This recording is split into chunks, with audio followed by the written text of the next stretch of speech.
So the upcoming adventure seems to feature Stitcher Jim, a character that was introduced in the very first year both in the game and the Athena's Fortune novel. Since his introduction, he is known to betray alliances, working for both the Gold Hoarder and Flameheart, and he even briefly posed as a Bill's Red representative. But what is his story exactly? What events was he responsible for? And how did he shape the Sea of Thieves we now know today? It's time to make a video about it and refresh your memory, and I want nothing in return. Well, that's a lie. I want you to subscribe. So do it! Stitcher Jim was first introduced during the Forsaken Shores update, the update that also expanded the map with the Devil's Roar. But that doesn't mean this was his first visit to the Sea of Thieves. Jim was actually among the first pirates to breach the Devil's Shroud shortly after the Pirate Lord did. This means he has seen it all: the uncharted islands, the coming of the trading companies, and the rise of Flameheart. And as far as I'm aware, he is also the oldest pirate that didn't turn into a skeleton or ghost, at least until recent events. Stitcher Jim was introduced to the Sea of Thieves thanks to Redbone, a member of Ramsey's crew who later turned into the Gold Hoarder. After Redbone's betrayal to his crew, Stitcher Jim joined him in using the stolen keys to open the indestructible chests made by Ramsey. They formed their own fleet and called themselves the Gold Hoarders. It was Jim's idea to turn this fleet into a trading company with representatives at every outpost, making Stitcher Jim one of the founders of this faction. Later in his life, he became a member of the Forsaken Shores Alliance, an alliance of explorers led by Grace Morrow. Her ship was adorned with a figurehead that could part the Devil's Shroud. This figurehead contained a similar shroud breaker as the one we found during the Shores of Gold Tall Tales. Stitcher Jim found a box of wondrous secrets that drove him insane. He betrayed the Alliance, killing most of the members except Grace, who survived the poisoning attempt. After these events, Grace found herself in the middle of a storm that destroyed her ship and its figurehead. The scattering of this shroud breaker caused the shroud to disappear in the Devil's Roar, opening up this area for new pirates to explore. Years later, Stitcher Jim was marooned in the Devil's Roar and found himself on the verge of death. He was rescued by Wanda, also known as, Captain Warsmith, and together they worked in building the Reaper's hideout.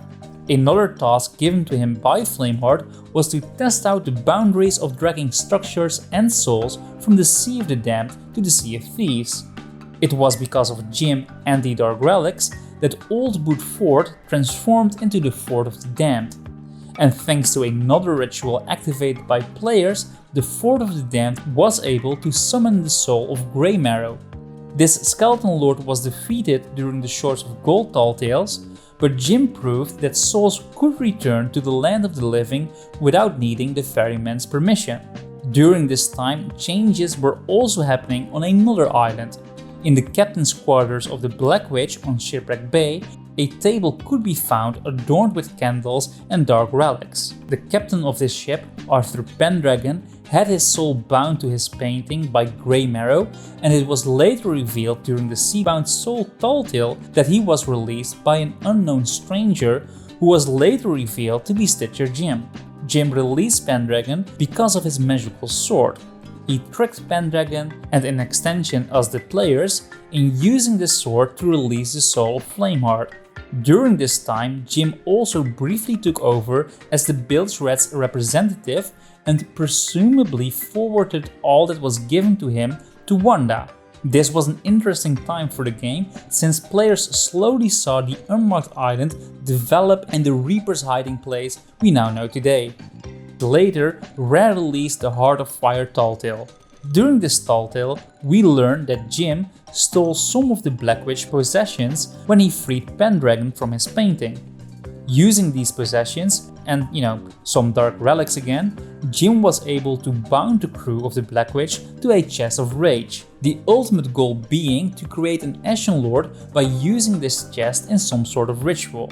We then look for clues and find ourselves in Liar's Backbone, where we discover Jim's secret hideout. This is the same hideout where Belle found the prophecies of Flameheart's resurrection and the Herald of the Flame. In this hideout, we collect a mysterious key that we can use to access Flameheart's lair underneath the Devil's Thirst. And fun fact, on the lever of his hideout we can find the necklace that all members of the Forsaken Shores Alliance wore.